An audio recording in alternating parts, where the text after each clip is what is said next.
progress. All right, we're ready to start. Yep. All right.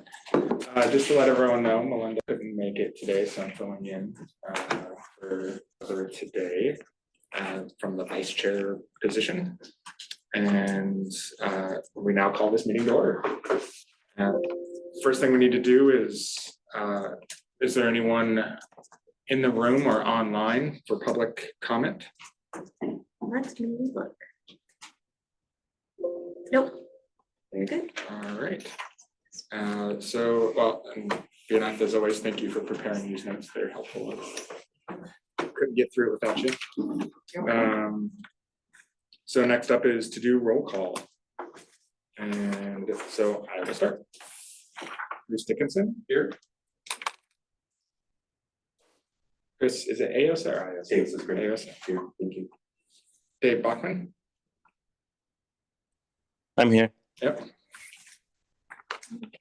Debbie Walton.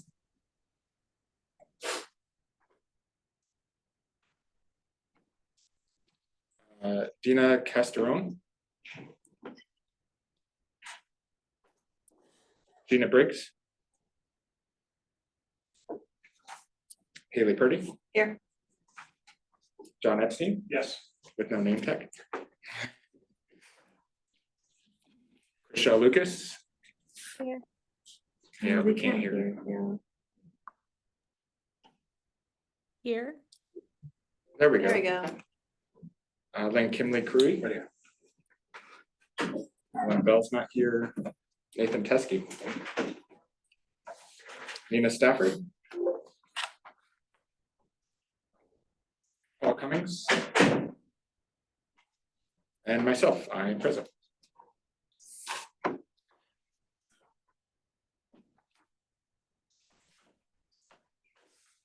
So now that we did roll call, is there any member updates? Anything from the Hat Crew, word on the street, anything you want to share?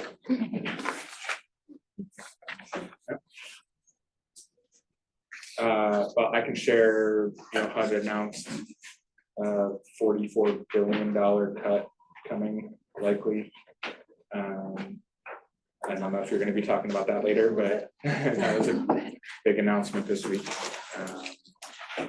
And the Housing Oregon is proposing some of the new construction housing being shifted to rehab and preservation.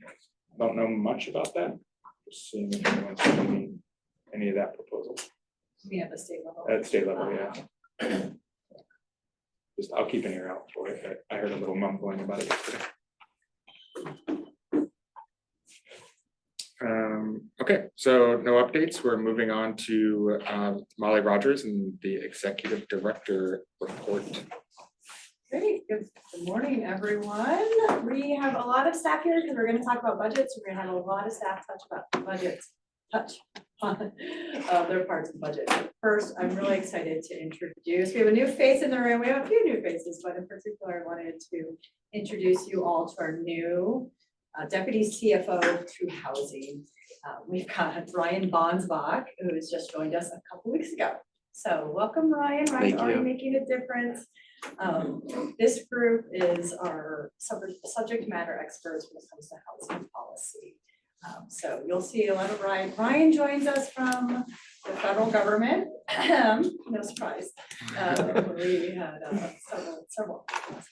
Ryan most recently served as the Director of Budget and Financial Management for the Pacific Northwest region of the U.S. Forest Service. So he knows the federal government, which we're thrilled about, and has experience managing over $1 billion budget. So it might feel a little small to you, but that's okay. And also has had experience rating at various different local levels as well. And Ryan serves on the Beaverton School Board Bond Committee.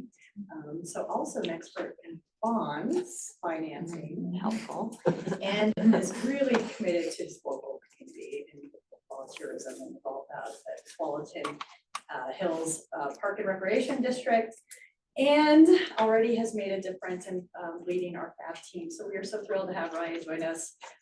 Ryan, do you want to say a few words? Yeah, I'm really excited to be here, and I keep thinking about making the shift from public lands to public housing. And the problems are every bit as complex and the solutions are every bit as community driven. So even though a lot of the subject matter is new to me, and that's part of the excitement and the challenge here, I'm seeing a lot of similarities already in the ways that we can kind of approach it with local collaboration and creative solutions. So I'm so excited to be here. The housing department and the housing authority have been just the most welcoming and gracious new team to be a part of, and really excited to get to work with this group and others. And he gets to launch our budget already in 2 weeks. Yeah. so- There is no better onboarding than learning a budget in a week. And we've been relying, as you all know, relying on consultants the last few months. And we've been just back, slowly building our team back.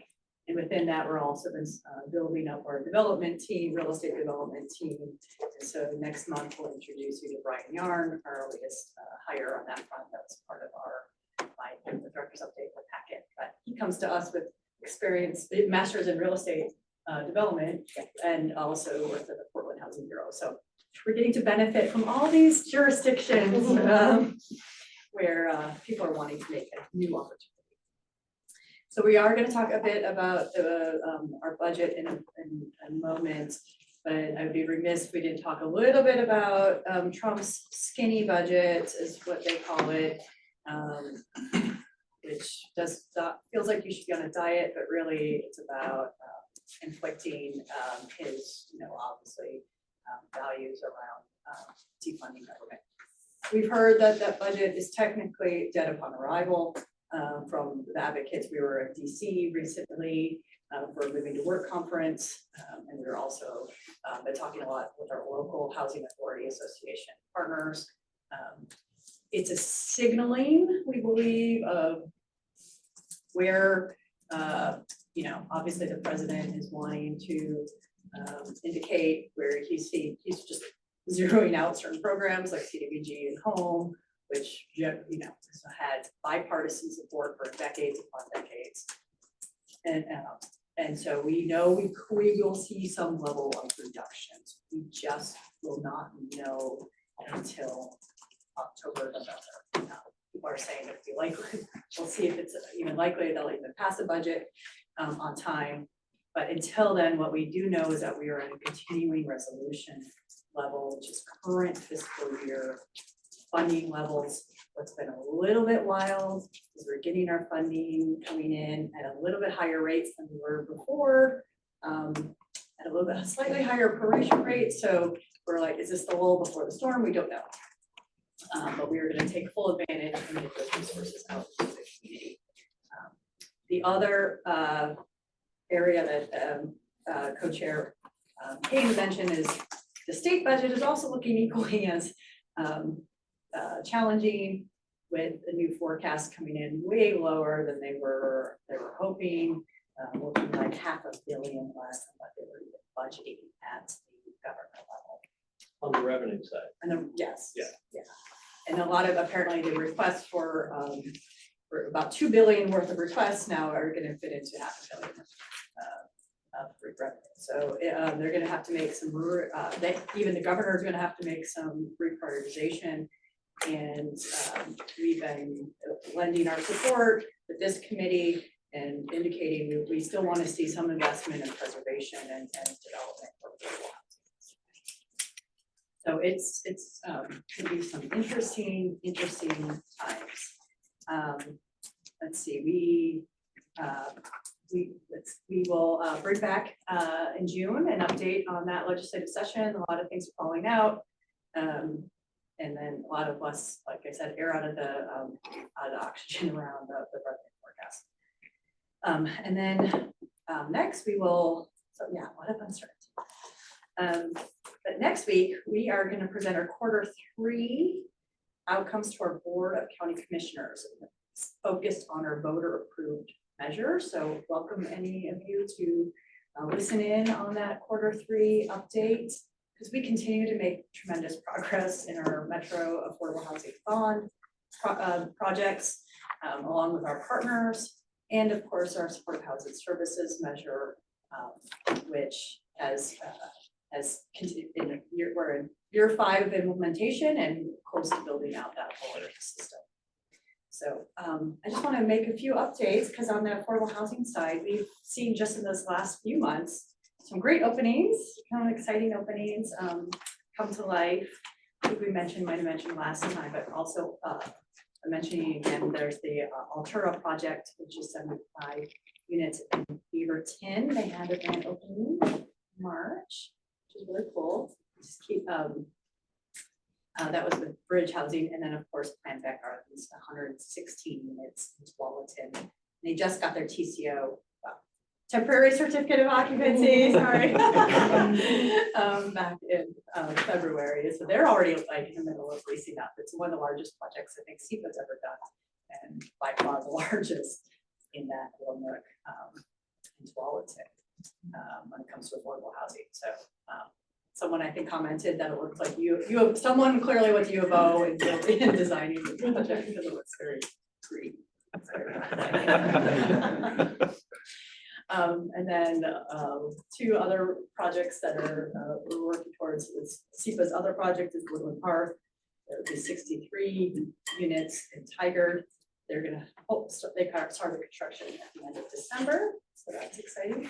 And then last but not least, LOA 209, because that's ours, so it's not least, but it's likely to be 86 units in LOA, and we are working on our design build contract.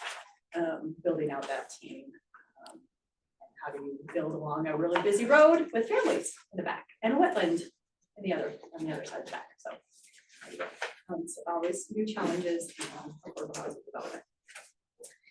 But I would really exciting to also let you all know that interest earnings keep generating additional revenue for us. So the Metro bonds have generated about a $26 million in interest, and we will get a proportional share of that, which comes out to about $5.5 million, which means we get another project. Yes, so to be determined, we will come back to you all to help shape that final project. So a little ominous, for 13 will come out of the Washington County allocation. So more to come. And then in the homeless services side of things, and we got Jess here, we got other folks here, we like to interweave as much as we can. We also have some good news to share on our progress goals. We've officially met 2 of our 4 metric goals of this current year. We've prevented, drum roll, 1,000 evictions.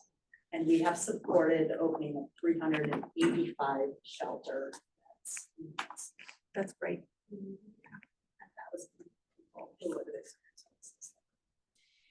we're also on track to place 300 households in rapid rehousing. So those are folks who will get supports for about 2 years. And we'll support 450 households with permanent supportive housing this year. And those are generally, that could be either tenant-based or project-based. But folks who are most needy generally have disabling condition, have been homeless for a while. So we're huge kudos to that, to our partners, in particular in the homeless services side. As you may have seen in the news, I also want to make sure you all know that we just did our point in time count press release. That happens every other year in January, for how HUD brings that expectation for every community as part of the continuum of care. So interestingly enough, we did see an uptick of homelessness in Washington County that correlates very closely to the number of shelter beds we've opened in the last few years. So this is not a surprise to us. This is particular, the increase was in our shelter homeless count. So often when we look at a point in time, we know it's an undercount.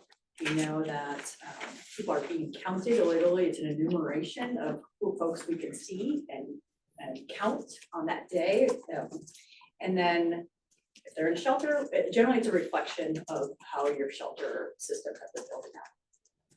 What's been also fascinating about our point in time count is our unsheltered homelessness has remained flat over the last few years. So I think that's, we're hoping to think that that's an early indication of progress we're making with the overall system that we're building out. We're allowing pod villages for people who've been outside for a long time.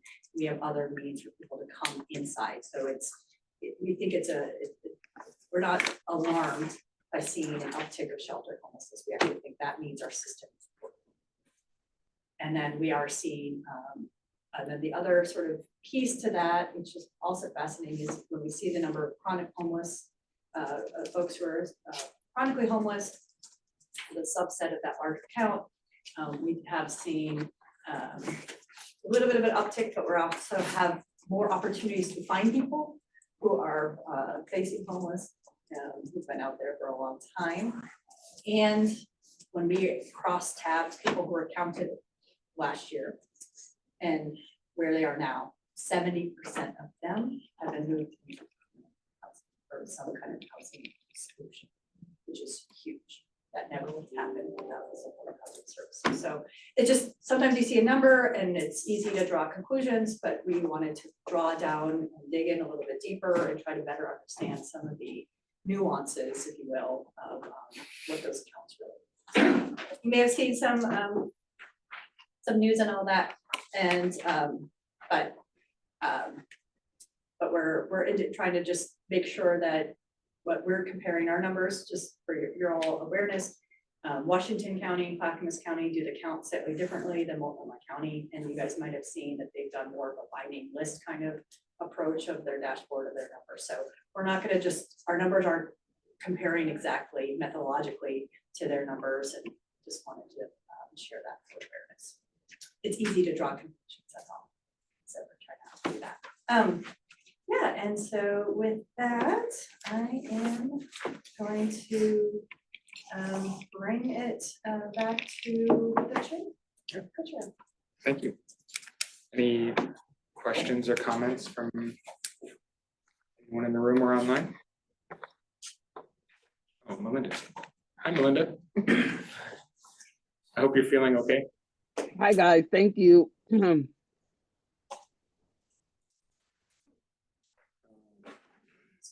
If there's no questions or comments, we'll move on, and I'm going to kick it over to Bina. Great. Well, thanks, everyone. Nice to see some new faces. I was not here during last month's meeting, but I was able to receive a debrief. Thanks so much for some of the comments that were shared around some interest that y'all have in the next couple months. Some things that came up that interested y'all was maybe potentially an interest in a social housing presentation, continuing the transitional housing conversation, and other real estate and development information that the folks in this group wanted. Also heard about potential lunch and learn regarding a 2-year tool that HCV with HUD uses. So there was some great, I can see great conversations. So I'll be working with Melinda and Ryan, our co-chairs, to hopefully bring some of this stuff in the next year, in the next couple months. So just wanted to let y'all know, heard you, and we'll try to bring some of that into the group. Fun stuff. We are thinking of doing a summer social. There has been a lot of feedback from HAC members that they would love to cross connect with both of our bodies, our Solutions Council. So that's exciting. Hopefully doing it in the summer. We don't have much information now, but there's potential locations and dates. So keep an eye out for that. We might send out a doodle poll to determine what's like the best date that works for everybody. So TBD on that. And if there's any folks who want to send me maybe times that you're not available, that's totally fine as well. And then lastly, I do want to mention, sadly, we are losing our resident participant member, Gina Briggs. Gina has decided to resign due to her capacity. She is very involved right now in her community. She is working right now with Open Door. It's a very high stress job. But I just wanted to recognize her role and her participation for the last 3 years. If you don't know, we love to have at least 2 resident participants within Housing Authority who participate. Our own Melinda Bell is also a resident participant and our chair. But just want to say thank you to Gina and her service. She's been part of public housing for the last 10 plus years, so had a lot of great insight and gonna miss that that perspective, but hoping to recruit in the next couple months. So just wanted to say thankful for her years of service. So just wanted to shout that out. So yeah, I think that's it. Is anything other than the last process where Melinda and I helped with like interviews that the committee or you Yeah, can help out? yeah, usually we like to recruit in the new year. I feel like we have enough members to kind of move our work forward. So yeah, January time. So definitely will be part of that process. Thank you. Yeah. Okay, so moving on, I have a chair report and some items to discuss and what we've been working on. We discussed it a little bit last week, but we all know we're going through our bylaws, and thank you, Vienna, for all the hard work there. Sections 1 and 2, there weren't any suggested changes, and that was mostly just name and purpose of the committee. There wasn't a whole lot of content in there, the substance that needed to be reviewed. Section 3 is one of the bigger changes we've been looking at. So we all know that we have these little designations, an architecture, engineer, real estate, veteran rep. It makes it hard for the committee to fill those positions with very specific people in mind. So we're looking at doing some rewording to ensure that we have a diverse group, but also not limit having empty spots because we can't find someone to fill that specific need. And then in addition, we're adding that the staff will conduct an orientation for all incoming members. We've been doing it as a standard, but we're adding it to the bylaws.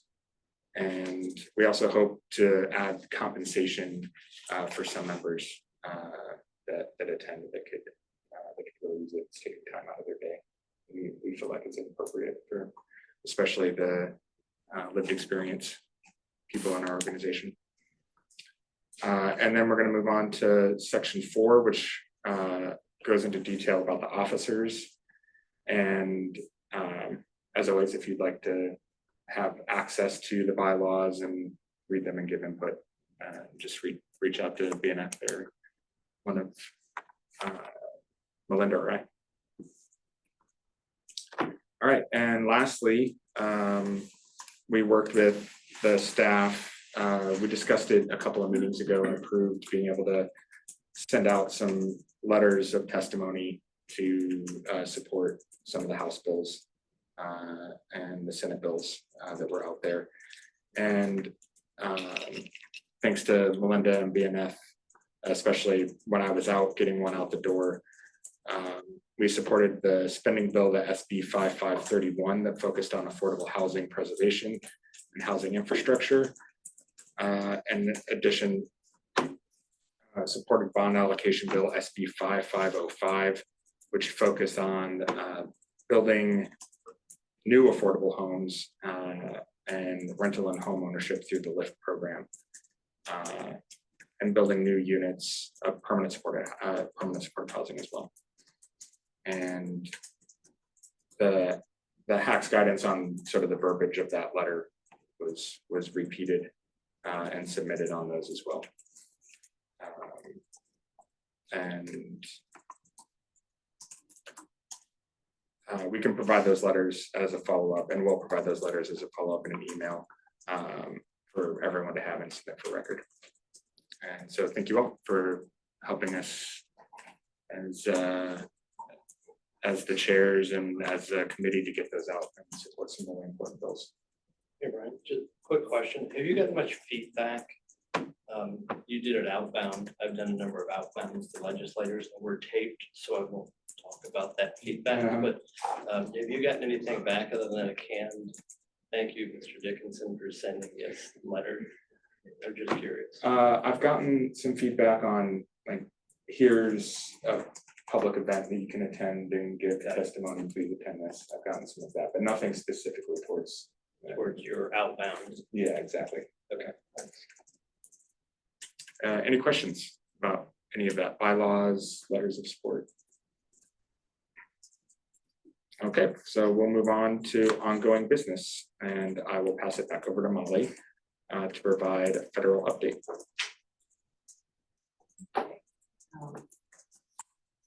Jeanette, can you remind me, Yeah, we have some slides. we have some slides. Mhm.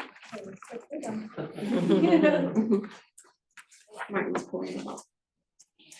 Erin Doyle is not able to join us today. She's generally our federal lobbyist update person. And so we will talk more a little bit about what we've learned so far. We keep learning new things.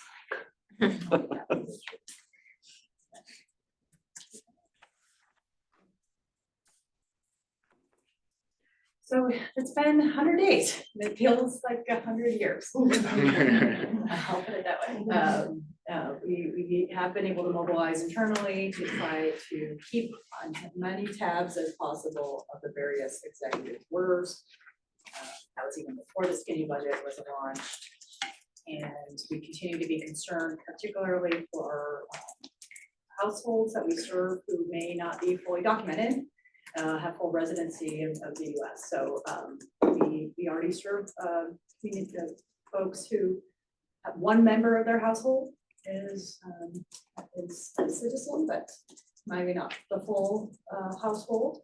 But we are not sure how this administration will perceive those kinds of households. We call them mixed status. And then we are also very concerned about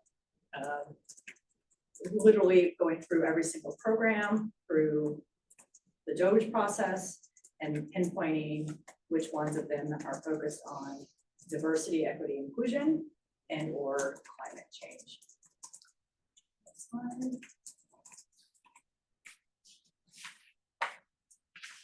So this is where we are deciding to organize ourselves based on our knowns and what we call our unknowns, things to watch out for.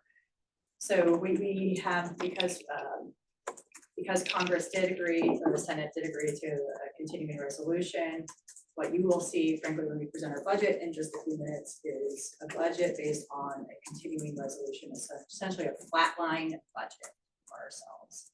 We know that will, this is the federal fiscal year is September 30.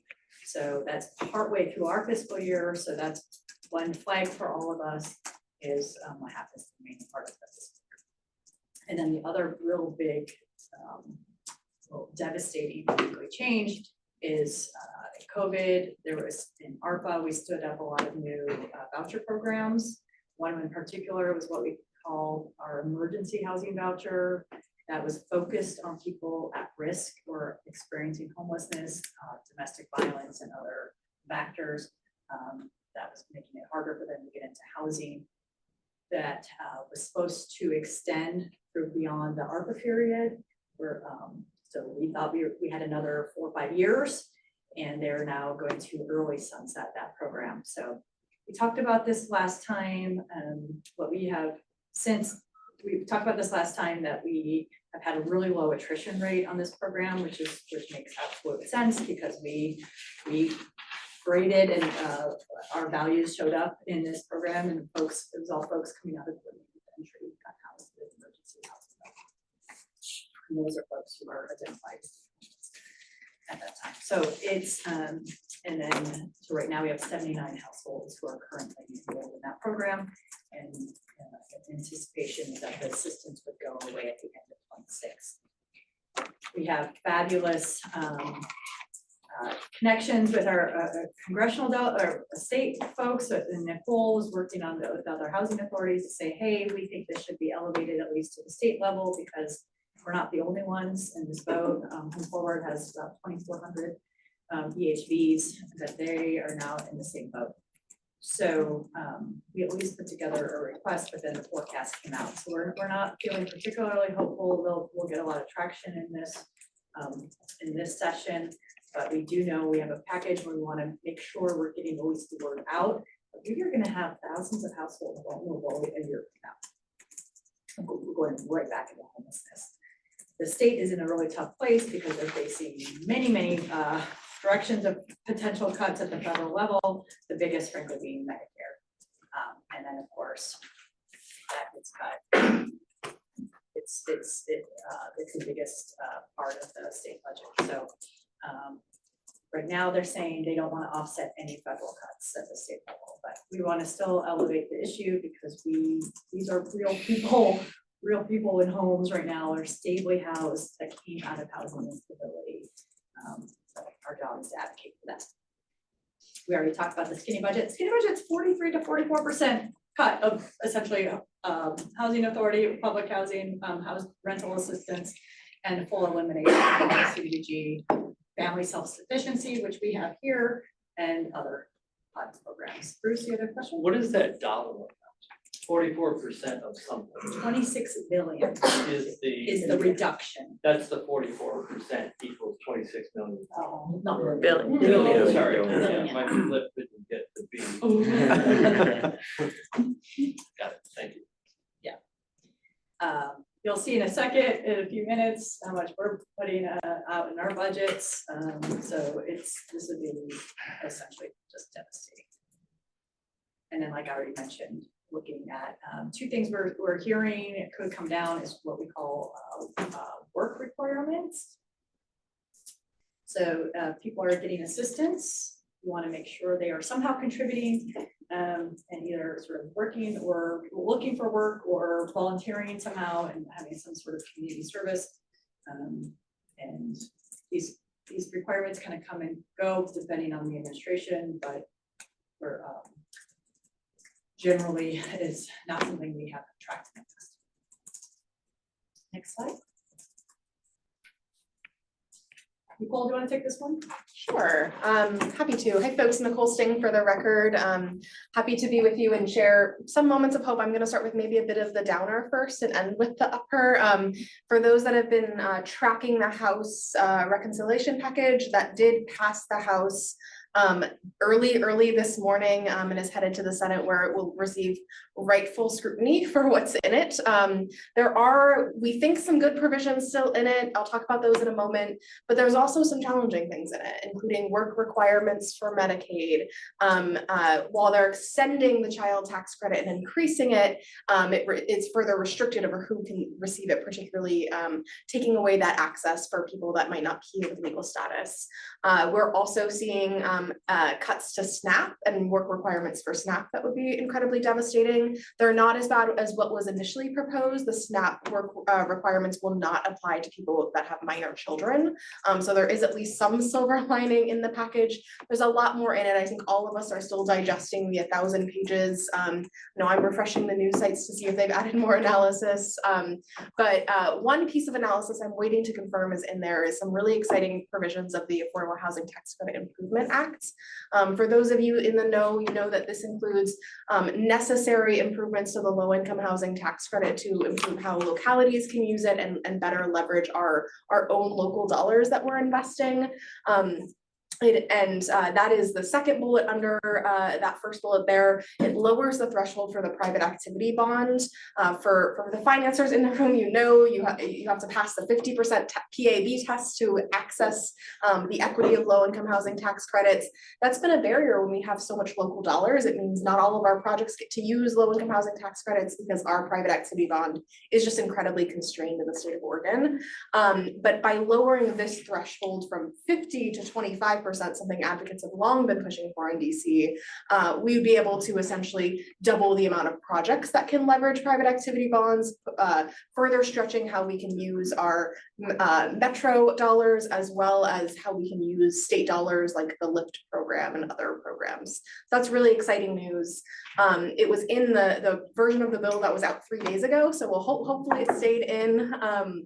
It also includes increasing LIHTC to the allocation for 3 years back up to 12.5%. This is what we saw actually during the first Trump administration over COVID. This was part of the CARES Act. It expired a few years ago. They're recommending bringing this increase in allocation back for 3 more years. Obviously very good news if it is included. And there's also basis boosts for rural and tribal areas included in the bill. So if that stayed in the provision, if those provisions stayed in the bill, it's very good news. It's what housing advocates have really for the last decade been fighting for some of these things. So we'll watch closely. We'll get back to you if that is in the bill, and obviously it's got to get through the Senate. But frankly, the Senate is a good place for these provisions to land. In the past, that's where they've passed and they've stalled out in the House. So we're very hopeful. And then the best news of it all is really where we stand is fully in alignment with our Washington County delegation. We've had ongoing conversations with both their field staff and their DC staff about these provisions. The delegation is with us. They're fighting strong. I'd be remiss not to mention that Senator Wyden has long been a sponsor and a chief sponsor of the Affordable Housing Tax Credit Improvement Act. He no longer has his gavel in the Senate, but is certainly working hard to ensure Chairman Todd Young has the information, knowledge, and has been a previous sponsor of the Affordable Housing Tax Credit Improvement Act, as well as these provisions. So we're hopeful. We've got some good delegation with us. We have a lot to fight back for in terms of the president's skinny budget and what might come for fiscal year 26. But I'm going to choose today to lean into where we're seeing good news because it's often in these large packages that we can see little things come through that support us. Molly, I'll turn it back over to you. Thank you, Nicole. I love the internal optimism. Keeps us focused on. I just wanted to create a little space for anyone who wants to ask any questions. Sharing thoughts on this. I had a question, because I know the county, I think I've asked this question before, the HRSN and the prospect of significant cuts to Medicaid. I don't know what stage the HRSN hub work is at, but is there any like contingency planning around that? And I mean, not knowing for sure what might happen, you know? Yes, I can jump in. Hi all, good morning, Jess Larson. And we in the Home Services team have a team, in the division have a team working specifically on leveraging Medicaid resources to better fund our homeless services programs, or to basically figure out what can we maximize from Medicaid in funding our homeless services. So the HRSN, Housing Related Services Need, is a statewide waiver that Oregon has secured through the federal CMS. I actually don't know what CMS stands for, the federal agency that manages Medicaid. And it's a pilot program for 5 years. We're like halfway through the pilot as a state and still struggling to launch the program, I would say. Unfortunately, one bit of news out from OHA is clarity that we're not going to have time in this demonstration waiver period to expand eligibility beyond to the whole eligibility that was initially imagined, which would include homeless households. So there's really going to stay focused on just eviction prevention for the remainder of the time. That's one bit of challenge, I would say, because part of the way the demonstration waiver proves itself is by showing cost savings through the assistance that is provided, and it's harder to show medical cost savings for housed households than it would be for unhoused households, if you will. Nonetheless, this is just operationally what we've been able to achieve as a state so far in the first 2.5 years. And if you saw recent news that in itself, just the eviction prevention work is really struggling to be distributed in a timely manner. I don't know if Deanna is having your own direct experience with that. Yes. Okay. It's not good. It's not good. And so Washington County is working, our Medicaid team is working to figure out how do we add value in this waiver, but also for that longer horizon of just Medicaid as a funding source generally in our housing and homeless services work. And we're still struggling to identify that because the rules keep changing at the OHA level and then trickling down through Care Oregon and HealthShare, and we're struggling to get ourselves a contract. So that's the context that we enter into this question of funding restrictions or limitations.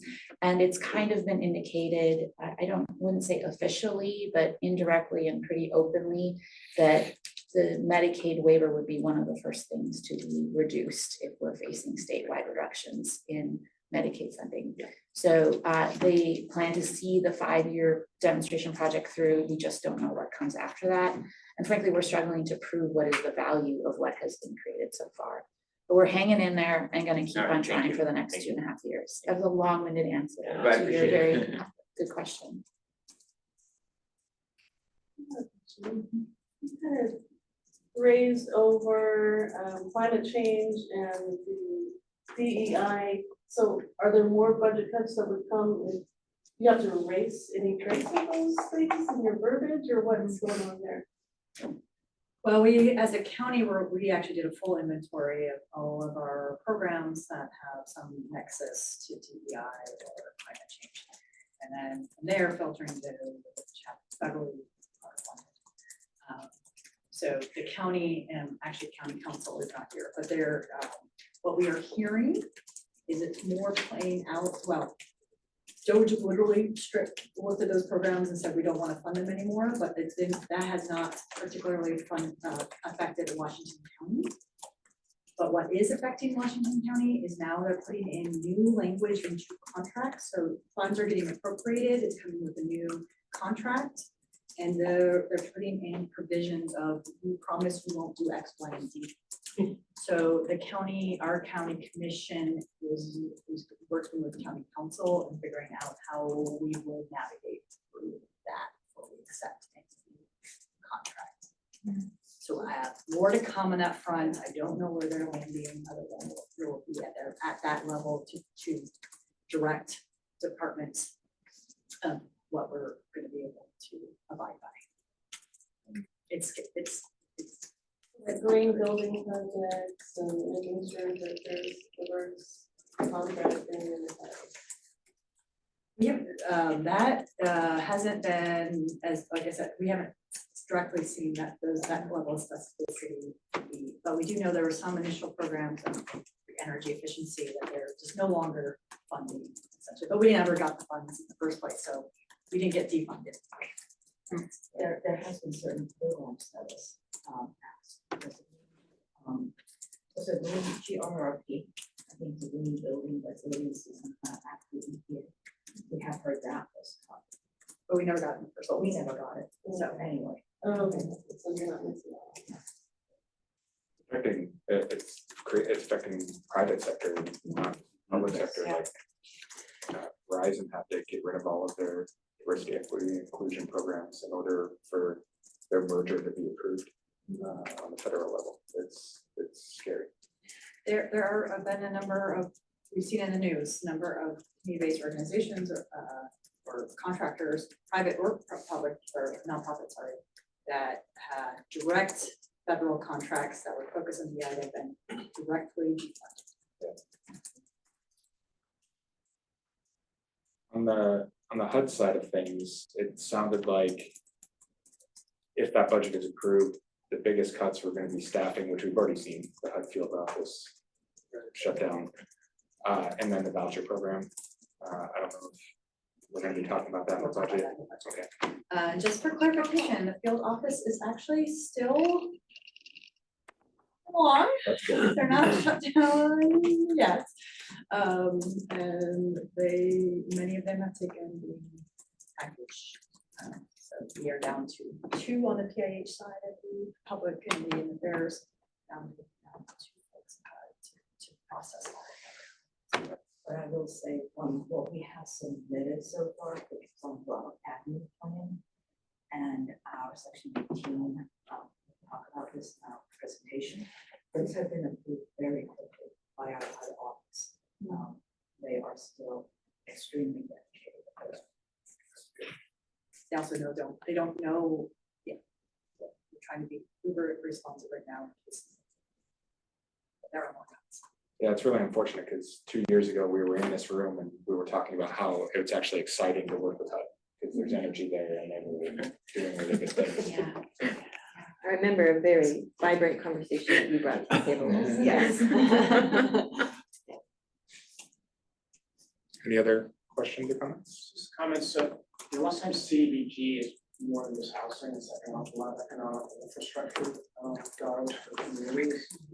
So I don't know if I would, I was watching Kevin maybe on a statewide basis, if, obvious people we, work with, support stuff is, seems to be especially in rural counties, on a state level, where you might have people more support with that stuff. I think there's a lot of CDBG stuff for root projects. I wonder if someone's really laying that out to these legislators potentially. I know it's not house, I kind of CDBG, but this is how much money went into putting clean water, roads, sidewalks, things like that into your community. And I hope people who are pitching this stuff come door to people with those kind of lists. For the last 5 years, this is what you got from CDBG. You just understand that might be going on. I mean, maybe it's obvious, maybe they don't know it, but I'm just trying to figure ways of making pitches that land well with people you're talking to. The CDBG, it's a community development block grant. It goes to participating jurisdictions across the country. It's a formula based, and it is wildly popular at most municipalities, regardless of what flavor of government. And yes, it is tied to all kinds of different infrastructure goals, light, spurring economic development, and so forth. So it's wildly, it would be hard to imagine. Right, and maybe these people are all aware of it, I'm just saying, but it seems to me you just go to the list saying this is what you got in the last 5 years. Yeah. I haven't really talked too much to Washington County, we're talking to the state. Yeah. Our Office of Community Development, they're the ones who are in charge of CDBG homes. We're less tied to it, but we're watching it all closely all together as a full county because that funds a lot of houses. Okay,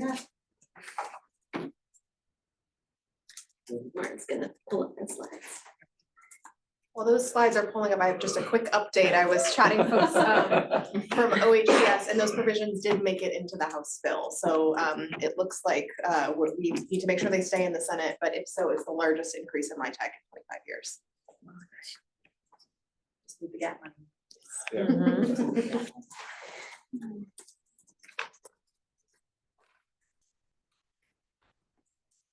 Okay, we have dedicated most of our time today to unveil our requested budget for 25-26. You guys, for those of you who were with us last year, know that you guys really did make incredible difference in how we thought about presenting the numbers and how we tell our story, to the point where even John Epstein helped present the budget with us last year. We'll talk about that later. Better prepared in that presentation. A waffle a little bit. But what you guys really do is you guys lend credibility to us. So your expertise and your oversight make sure you guys are asking the questions that perhaps we need to be aware of before we go in front of our housing authority board. That I'm going to go to the next slide here. Lots of us are going to join in because this is a group, what we call a group effort. It takes a village to do a budget. and I want to just particularly introduce and thank Mersada Guild over there. Mersada, there you go. Mersada is our budget manager who's been with us 6 months, put together 2 budgets so far, while trying to learn all the programs and where all the money is. So, and then we have had, as you guys know, we're just now building into our leadership. So it's every opportunity for budgets is an opportunity to learn. And we are in this process as an organization where our program staff and our finance staff are mutually accountable to each of these program budgets. So I'm excited to have this be sort of our first unveiling of where we are sitting today, our city for next year. We'll talk a little bit of overall overview, and then go through, sort of you'll get the overarching view, and then we'll go into the specific, what we're calling our 4 sort of business lines. And then within each one, we're going to talk about risks and potential mitigants, just so that we are all aware of what we could be facing, and then just know that we have plans in place.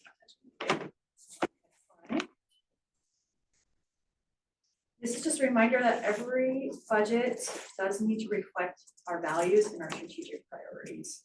And we went through a really extensive process last year to refresh our strategic framework. We had a new vision statement, mission statement, and equity statement, and we have articulated values where we center racial equity, we promote equitable access to an array of housing opportunities. We are responsive and committed to meeting the diverse needs of the community we serve and adapting to changing conditions. Every day. What's really important to us is collaboration and working in partnership with people we serve, other public agencies, nonprofit organizations, private businesses, and our neighbors. We believe in transparency, being good stewards of public resources. And we have an eye towards sustained impacts. We take the long view with our commitments to deliberate strategic, to be deliberate, strategic, and holistically sustainable. Next slide. And these are the strategic priorities, and we put DHS and HAWK up here, and that's just to, as a way to indicate that we are both a Department of Housing Services under the Board of County Commissioners, and we're Housing Authority, Washington County, that we've been integrating our vision and values across both sides of our house within that to advance equity. We're promoting equity and racial justice by addressing barriers that can create or perpetuate disparities in housing. We're expanding access to housing options that meet the community's affordability through housing development, rental assistance, and homeownership. We provide connections to resources and services to help people achieve housing stability in their homes. And we want to create pathways for greater opportunity. We provide a continuum of housing and supportive services to make homelessness a rare, brief, and non-recurring experience. We safeguard affordability of existing housing communities through asset and portfolio management, reinvestment, and acquisitions, preservation. And last but not least, of course, we do all this in systems change so that we can pursue opportunities for policy improvements, systems alignment, and strategic investments so we can strengthen access to housing opportunities and support services. So there's a little bit of framing before we get into the actual numbers. And we are working in the direction of trying to be clear of how these budgets support our 4 business lines. So we have an executive director, and then we have an assistant director, who's Jill Chen, and then we have 4 different business lines. So the biggest line that we work in is rental assistance. Typically, that's our housing choice voucher program. We have what, 14 different rental assistance programs. Yes, Liz got that. So it's very complex and very complicated, and it's very exciting. We also have asset and property management. We are an owner of affordable housing. We're an owner of public housing, and we work in partnership with investors and lenders in our tax credit partnerships. We are an active developer as well. So we are acquiring, developing, and investing in future communities. We're also working to preserve other expiring or other at-risk properties across our county.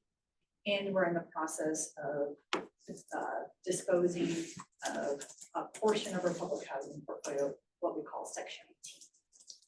And last but not least, we have a policy and planning arm that helps guide the work we're doing and how we're showing up for our residents and participants. This is more the how of the work, what kind of rent structures, how often do we inspect, what kind of policies are we asking of our participants through our moving to work designation, communications and video. Okay, with all that, we're gonna get into some numbers, pass it on. Oh, sorry, one last slide I need, we have to always ground ourselves, that we're trying to meet the unmet need in Washington County. We do see that 30% of our residents in Washington County are what we call extremely or severely rent burdened. They're paying more than 50% of their income towards rent and other housing costs. That means they're particularly vulnerable to market conditions and homelessness. We are the most expensive county in Oregon for renters. Our median gross rent has been even uptick in the last just even 2 years by over $100, and we keep seeing rising rents. We're seeing a slight uptick in vacancy rate. It's right now 5.5, but really anything under 5 is probably considered a scarcity of housing.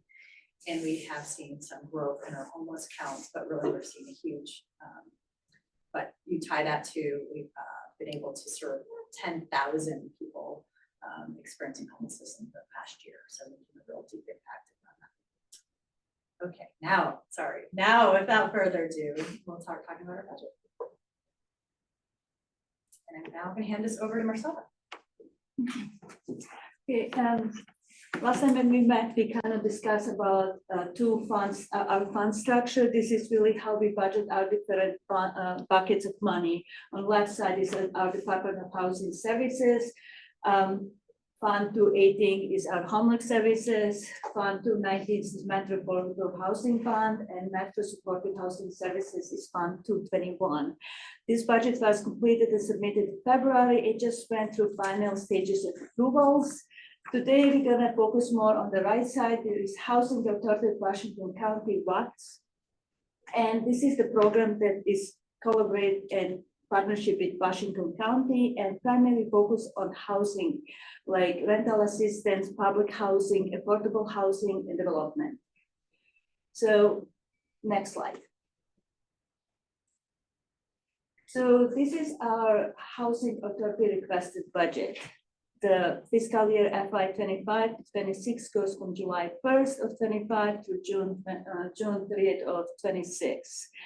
And the budget that we prepared, I want to bring up that like most of the funding is subject to prorations and to inflation rates. So we use information to structure our budget and calculate our budget. We use information provided by HUD and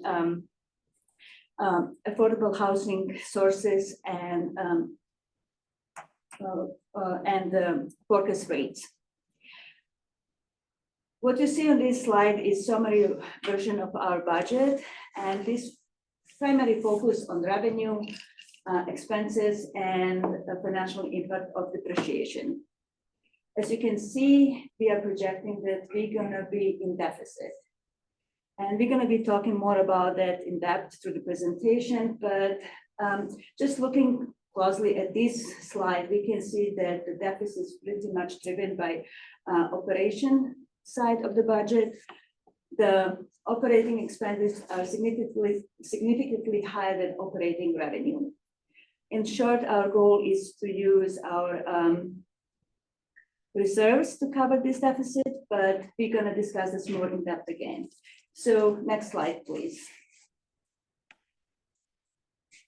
So the revenue sources, we can see from this slide that Marcella, can you go back one? Can you explain what the EBITDA means and what that actually, the impact of that really means? Say again. The EBITDA. Yeah. Oh, so after that, this is the funding after, oh my God, interest, tax, right there. depreciation, Right and on the button. amortization. Yeah, oh yeah, it's been done with. Sorry. So yeah, interest, tax, depreciation, and amortization. So we have in depreciation expenses about $3.2 million. Just a point of clarification, we do pay interest, so that EBITDA, please take out the interest we actually, and tax and debt service. But that number on the bottom of total net, that is cash flow after payment of debt service. So it's. Yes. So just to clarify, for finance, the only thing you're adding back is depreciation. Right. Only thing we're adding back is Right. depreciation. That's right. And So it's net positive when you take out depreciation. I'm gonna take 1 minute here. For you people who, maybe everybody understands this, but for those who maybe aren't as clear. The net number was supposed to be negative 1.4 million. That's like kind of accrual accounting. All right, and depreciation isn't, you're not really spending hard dollars on depreciation. Think of like when you buy a car, it costs $20,000. 5 years later, it's only worth $10,000. You haven't really spent $10,000 on that car, but when you go to sell it, it's worth $10,000 less, right? So it's not real hard dollars. It's just an accounting thing. In real estate, you do depreciation also. Buildings depreciate over time. You're not really spending real dollars, but they lose their value over time. So one is showing you kind of from an expense standpoint, your building's devaluing because it has capital expenditures, but you're not really putting cash into it. So the 3.2 is telling you when you add back depreciation, you still have money, you still have cash left. I hope I don't know if I clarified that for people, but it's confusing if you don't really understand basic accounting. Thank you for the. Thank you. Accounting 101. That was clear what I said or not, but I'm just trying to. The key Clear. point in Clear. understanding that we are talking about a cash positive Right, budget. right, it's So, cash I just positive, wanted to make that. but on accrual accounting, it looks like you're losing money, right? You have to run this depreciation number through your income statement. There's a question. So to clarify, the operating budget is a balanced budget if you exclude depreciation. I think in order to answer to that question, Paul, let's go through specifics. Because in the budget, there is operating expenses as well as capital expenses. And the operating expenses depending on specific programs, you are correct that it's not necessarily in balance. But I would prefer to say, it is all in balance, especially if we're looking at what reserves we're able to take and use. Does that help, Paul? He says, thank you. Yes, thank you.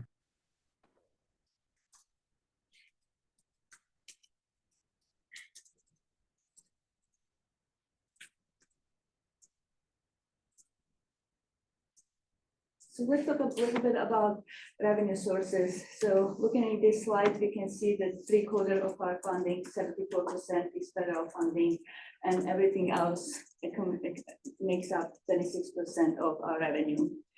The federal funding includes allocation from Congress to HUD funding in form of a public housing operating subsidy. This is money that we get for operation of public housing. Capital fund grant. This is money that we use for major fiscal repairs. So the other bucket of money is housing choice voucher or HCV administrative fees. This is the money that we use for all administration of HCV programs. And our biggest revenue source is Housing Assistance Program, HAP. And it is we are projecting that it's going to be about $55.2 million for next budget year. We get also small grants for family self-sufficiency and resident services program money. And the remaining 26%, it comes from different sources.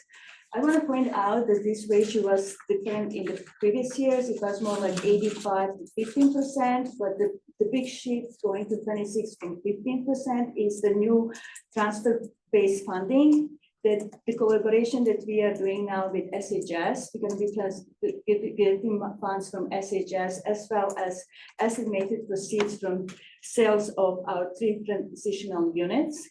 And rental income has decreased drastically for next budget year. And this is because most of our large properties are in the limited partnership. And we are also planning to put another apartment complex. It is Wood Spring apartment complex that has 170 units. It's in Tigard. And this is going to be also going into limited partnership. We have also 3.7% funds that are coming from development fees and cash flow payments from remitted partners. And next slide. So also the other thing, when we met last time, we talked about general funds and we talked about special funds. So special funds are mostly federal funds, they're very restricted.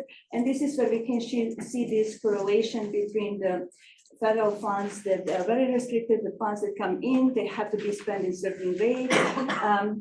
Our biggest program is ACV program and has highest revenue, but it correlates with higher expense too. So this is like kind of mirroring that our revenue is spending the same way as money come in, the same way it goes out. Next slide, please. Oh, this is me. So I think Molly mentioned this is my third week. And so I just say that as an open invitation to my colleagues that if I get out over my skis on anything, feel free to jump in. You won't hurt my feelings. So looking at staffing for the Housing Authority specifically, kind of a couple of key takeaways that we want to communicate here. And so obviously you see kind of sustained growth over the last several years, and then looking at a reduction by about 9 FTE for the next budget year. That's a little bit misleading. So there's two things going on. One is that there actually is a little bit of right sizing and reductions going on in our programs. And I believe it's specifically in the public housing division, looking at where we can leverage capabilities from the rental assistance group to do things like waitlist management and inspection. So looking at where we can kind of work within the department to do those common types of operations. The other reason, that's about, I think, half of the reduction. The other half is that we're talking today about the funds on the right side that Mersado is showing, those 400 funds, the sustainable or the supportive housing services bond money and the tax money are paying for staff on the Housing Authority side. So we talked earlier again about trying to optimize operations across different departments. So that reduction of 9 FTE is probably about half of that. When you look at, there is a true reduction in staffing. And then also we have staff in the Housing Authority being funded by DHS bond and tax money.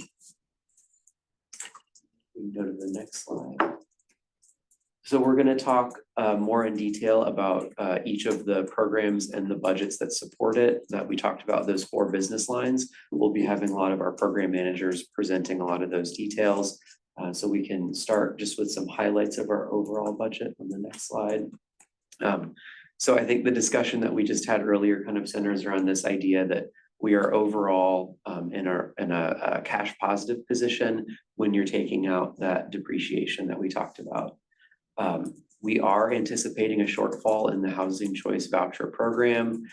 So the numbers are, our expenses are slightly outpacing our revenue. We'll be looking for HUD shortfall funding from their central reserves and maximizing and applying for any other potential funding to make up those gaps in the Housing Choice Voucher Program. We already talked a little bit about the federal situation. We are budgeting at those fiscal year 25 levels based on the continuing resolution that we're operating in for the rest of this fiscal year. There's a big question mark around what the actual appropriations will be when you go into fiscal year 26 on the federal side. So we're budgeting responsibly, and we're also kind of preparing for the unknown.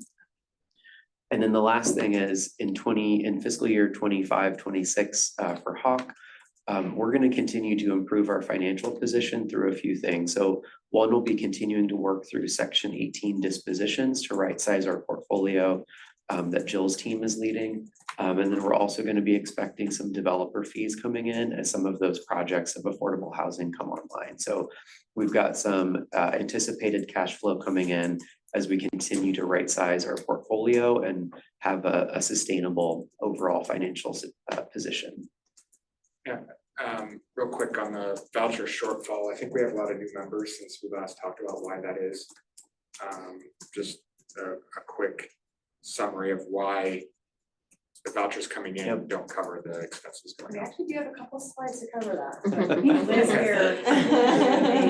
A explanation. Yes. Okay, thank you. So yeah, I will we'll hone in on that when we get to the slides that show the gaps, and then talk a little bit more. And then if there's additional questions, after my explanation, I'd be happy to expand further. Thanks for bringing that. And actually, this might make sense that I think we're transitioning to Liz anyway, Sure. so I'll pass the baton to you. Thank you. Go ahead, John. There's just one question on the last bullet.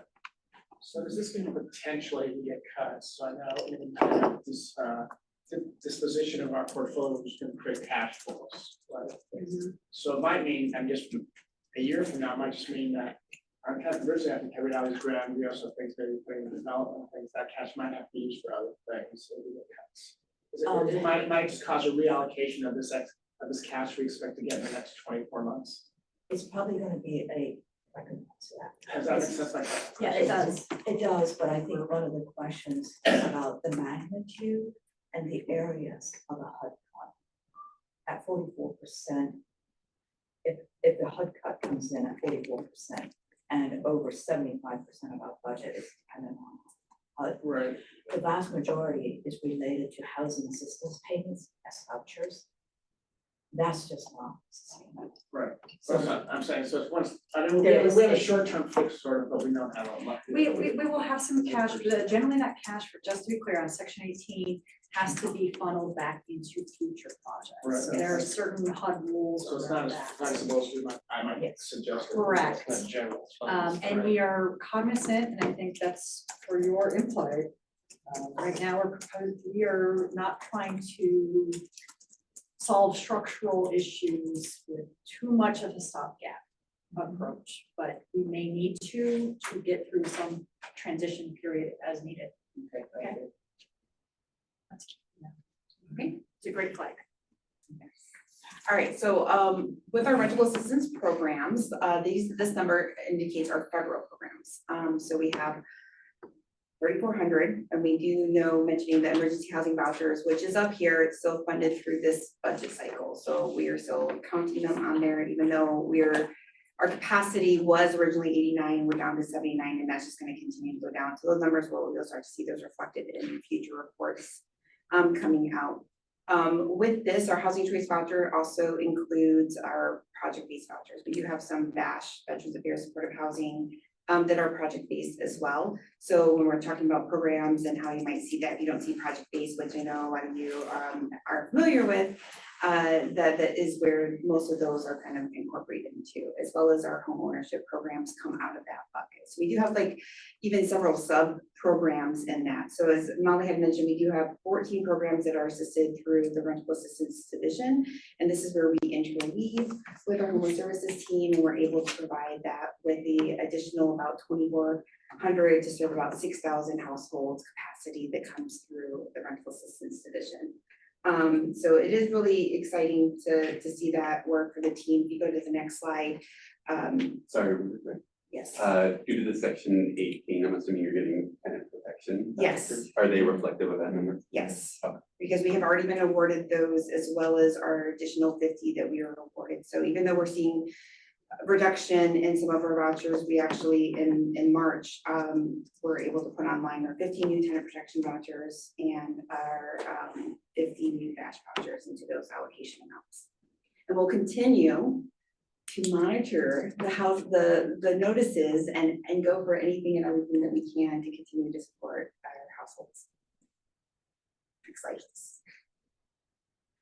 So we do have, this is going to be, as Ryan was discussing, our FTE count is a little weird. So rental assistance division actually has 36 members, but 30 of them do touch our federal programs. 6 of them only touch our homeless services program directly and not into that. 14 of them are 100% funded by our federal programs from our housing choice vouchers and our special purpose vouchers. But then there's 16 additional people, including myself, including our finance team, our inspectors, who are like, I'm supporting all of this, right? So like then that's why I might get paid out of all of the different funds. So that's why it looks a little bit weird when you're like, wait, I only saw 32 FTE, why you have 30? This is kind of the why. So that the 16 is like, it could be anywhere between 5% or 50%, or depending on that when it breaks down. We do have 4 specific teams working on our federal programs, our owner services team that does our inspections. They transitioned over into doing the Inspire inspections, which is a big lift in the last year. It changed from the housing quality and section standards to that. Our housing choice voucher team, they support about those 2,000 that are non-project based vouchers.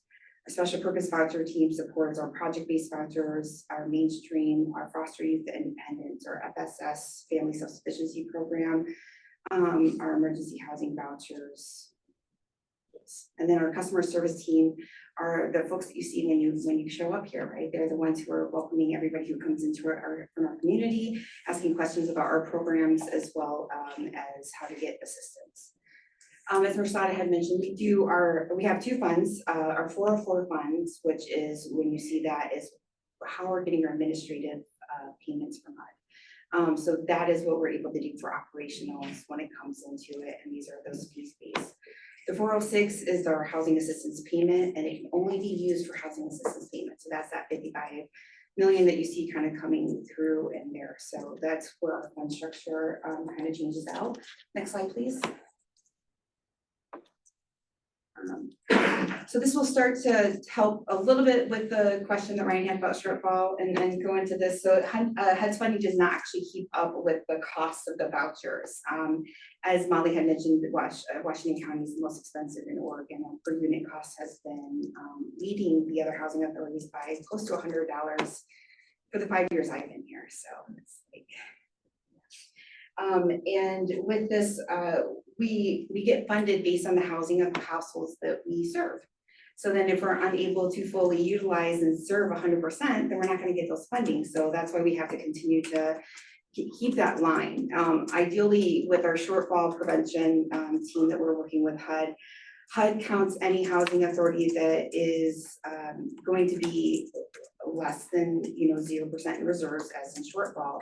Where we'll be exhausting that towards the end of this year, but they also don't want you to have more than 5% in reserves. And so it's a very thin margin that you kind of have to be cognizant of as you're straddling that line.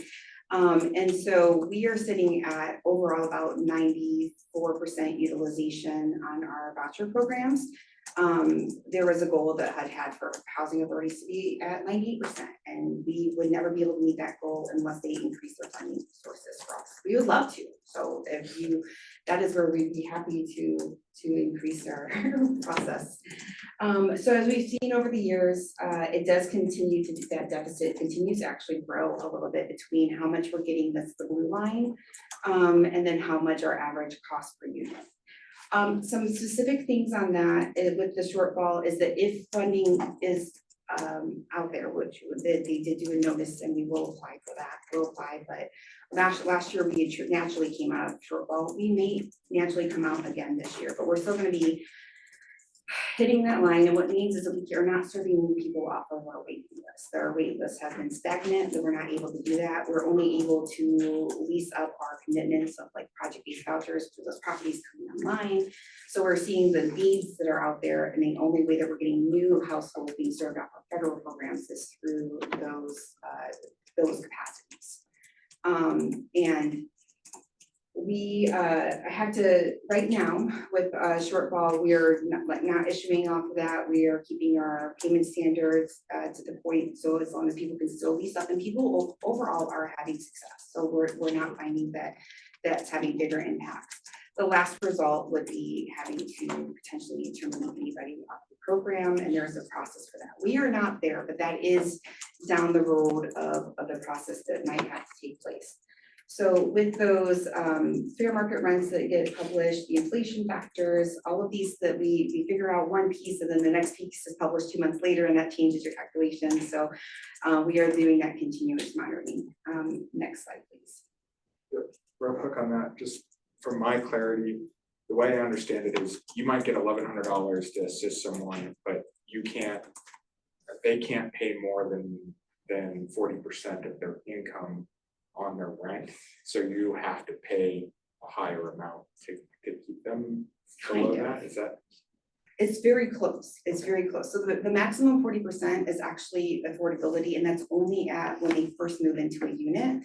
So if they stay in that unit over time, that rent continues to increase, they might end up starting to be rent burden and paying 45, 50, 60% of their income towards the rent. What our maximum amount is our payment standards, which HUD does require federally for corporate housing authorities to be between 90 and 110% of FMR. We have our 2 payment standards to kind of meet that goal for us. And that's saying the maximum amount of subsidy per household that we'd be able to serve. So it is like a multi-part calculation to get to that, but that was a very good understanding of like that first piece of it. So it's typically people are paying 30%, 40% of their income towards rent. Question up there, Liz. Yeah, is the average gap funding on this chart shown as 130 with rents increasing dramatically? What is the average gap on newer rental units? Is it much higher than 130 a month? We would have to do an analysis on that and kind of look into that based on if we're isolating just newer rent. We're also not having a lot of people coming in as new admissions, so it's only as people are moving or we see people move into a new property, so that might actually be hard to analyze if they were, or the pool might be smaller for us to actually look at that. I'll talk a little bit more in a future slide about our family self-sufficiency program and how some of those programs could impact our reduction of our per unit costs, but they're at risk of being funded as well. And the last item in the slide you saw in our last TAC meeting as a precursor, so I'll just give an ideal of, as we are continually looking at and forecasting over the next several years, that any reduction that happens in the proration of our funding, it is about 75 households for every 2.5% reduction, or 30 households for every 1% reduction. So we are hitting, that's where we're hitting at our maximum amount of households that we can serve. With Molly saying the continuing resolution kept us flat, so we're able to maintain. And then with the adding of the tenant protection vouchers, they'll kind of help with some of those gaps, but we don't want our utilization to drop too far because we don't get funded for it. So it is that constant piece. Next slide, please. So some of those federal budget cut programs that we're really worried about and that we're just going to be keeping an eye on. We talked about the elimination of the emergency housing voucher program, and that we did get our final funding notice, and we anticipate that we'll be able to serve the households through this budget cycle, and then we'll be coming to you more over the next year as we are reducing that funds that are coming in to those 79 households that are currently served. In the proposal for the skinny budget, it also had elimination or cut to the family self-sufficiency program, which we have 86 participants both in our voucher programs and public housing. A lot of those households do have income. It's an economic opportunities to do escrows. And they have an average escrow of about $4,700 after 2 years. One other key component is our foster youth to independence program, the FYI, serving those that are 18 to 24 coming out of foster care. It's a 3-year program. If they enroll into FSS, they are able to get 2 more years. So if they do eliminate that program, that would be impacting those foster youth as well. So it is a double whammy. And then with our voucher shortfall, those increased per unit costs, we're just going to keep an eye on reducing any of the programs that we can, as far as like not reducing the programs, reducing any extra potentials for costs. We're continuing to utilize our MPW waivers to see how can we expand opportunities. What can we do as a housing authority to help fill those gaps, even with FSS if it's closing down?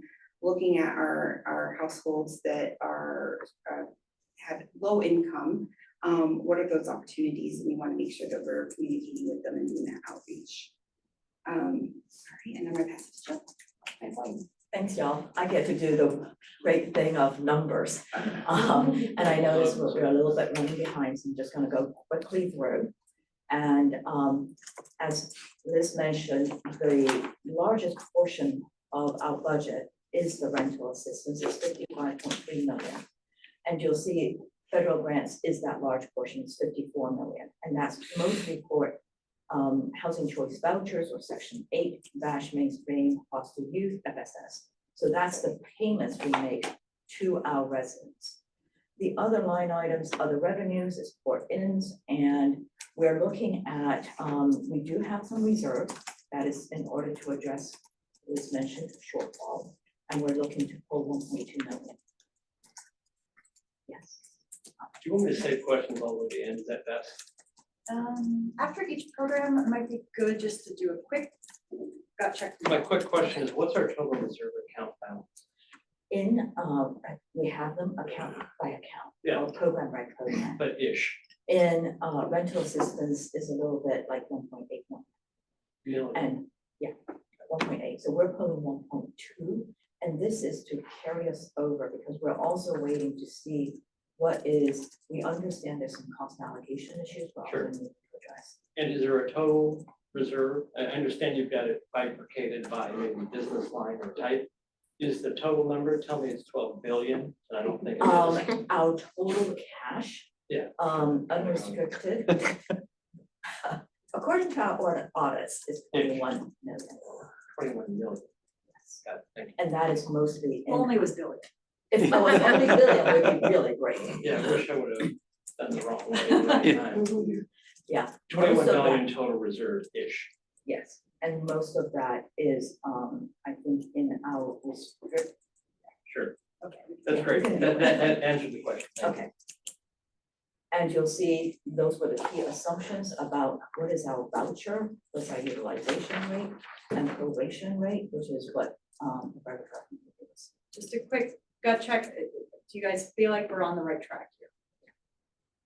Any initial, any issues or concerns? I think the numbers are correct. The risk is 44% Yes, of 55 million, yes, right? and we cannot solve that. Yeah, I mean, you can always know what you know. And on that note, I'm gonna hand it over next slide to my colleague, Matthew Fulton, who is in charge of my public housing portfolio. Morning. I'll be brief. So the public housing portfolio consists of 244 units. We own and manage this portfolio. Of those 244, approximately half are multifamily units, half of which again are duplexes. So we have 72 units that are duplexes, a few triplexes, and then about 54 units that are in 4+ unit multiplexes. Half the portfolio, about 112 units, are single family homes. As you have heard before, those are expensive to maintain, and we are in the process of disposing of 60 of those, about half of those. So 60 of those single family homes are in the process of being disposed through the Section 18 program. Our first sale is scheduled to be completed by the end of this fiscal year, so in about a week. It's going to a resident, which is really exciting for us. So that'll be our first sale. And then in FY26, being July, we are estimating to sell a half of those 60, which will generate about a little over $9 million. And the other half is sold the following fiscal year. Next slide. This is a bird's eye view of the portfolio. As you can see, we're scattered across the entire county. The little dots, green is multifamily, blue is single family, and the red are the homes that we're selling. So this program is funded and overseen by HUD, but owned and operated by the Housing Authority. We target very low income households, so 50% AMI or less. This program's median income as of May 1st is $17,640, or about 15% of AMI. So we're serving very low income households. The average tenant rent is $398 per household. And they're mostly 2, 3, and 4 bedroom homes. Slide. So this program right now is 5.5 FTEs. So it's 5 staff plus the other half is combination of support staff, finance primarily. We do property management, which includes, income qualifying new and existing residents, routine repairs, unit turns, capital improvements, landscaping, emergency repairs, all the things that go along with property management. We have two funds in this program, Fund 407, which is operations, and that's funded by tenant rents, as well as HUD operating subsidy. And we have Fund 410, which is public housing capital improvements, and that's funded by the HUD Capital Fund program. Both of those total to about approximately $3 million in revenue. Back to me on the numbers and the budgets. As Matthew mentioned, we have different, on the right side are the assumptions, on the left side of the numbers. I'm just going to quickly go through the revenue sources, which is, like Matthew said, operating subsidy and capital funds are from HUD. We also have tenant revenues. On this one, you'll see that there's another line item called transfer from pre-MTW public housing fund balance. And that is also our fund balance. We have certain amounts that is in cash based on amounts that we have not used from our previous years. After looking at our portfolio, especially our 60 units that are being dispositioned, our portfolio is at an age of from 1960 to 1990 with a median age of 1981. So Matthew and Lisa have looked at this portfolio and said, we actually should be using our corpus to bring some of the deferred maintenance up. And that's why you see the 750. And that's why we're also looking at using all the capital grants. So it's to essentially bring our stock up to par with what we think it should be. Our payroll, and then you see the operating expenditures as well as the capital expenditures. And similar to our sort of the overall HAWK budget, we are, we can call it negative net, but after depreciation expense, we're at a cash flow positive. And part of this is using that fund balance to make sure that when we do the repairs, we're actually using our fund balance. We want to note MTW moving to work flexibility allows us to flex between our operating and our capital. So there is that flexibility. So that's a little bit, you can call it useful. And there's also, we have made certain proration assumptions. And our biggest risk is the proration related to capital. I'm just going to go to the next slide about our risk and mitigants. Sorry, next slide is, I think we missed one. It's gotten out of it, it's okay. Two down. Oh, we missed it completely. Can't find it, extra. Sure, it's at the end of. Okay, it's at the end of the public Yeah, housing. the section 18. Okay, let me go to section 18. Sorry, we talked about the section 18 dispo. And the question internally was how much do we get versus how much does the end buyer pay, or what is their mortgage? You'll see that if this is just what we thought was a typical building, if that building was, say, the broker's opinion of value is 450, what we will get is that 405, that middle number, because we're providing the 10% discount. However, for our low income buyers, we are expecting that they will and maybe be able to leverage down payment assistance, and that's at 50,000. They may have some closing costs. So their bottom line is the final mortgage number. So our goal is to bring these units down so that the ultimate homeowner can afford those units. And when we calculate this, it's an estimated maybe between 70 to 80, 100% AMI affordable. Next slide. So as Matthew already mentioned, we're anticipating a disposition of all the 60 units by the end of 2027. And that's the numbers, we've already got one, the first unit sold, but we are getting a little less than we thought because this first building was actually had a lower average focus of that. Hey, Jill, that 18 million is net equity, is that what that means? Yes, it means net cash flow. After all of our fees, moving I was just costs. looking for buckets of money, but if we did it all tomorrow, we'd get 18 million-ish net. Yes, that's the net that we're looking at. And I did want to say the use of proceeds is really highly regulated by HUD. Sure. And the requirements are that it has to benefit the residents of public housing authorities and or the project of public housing authorities. Can't just be used for rental assistance.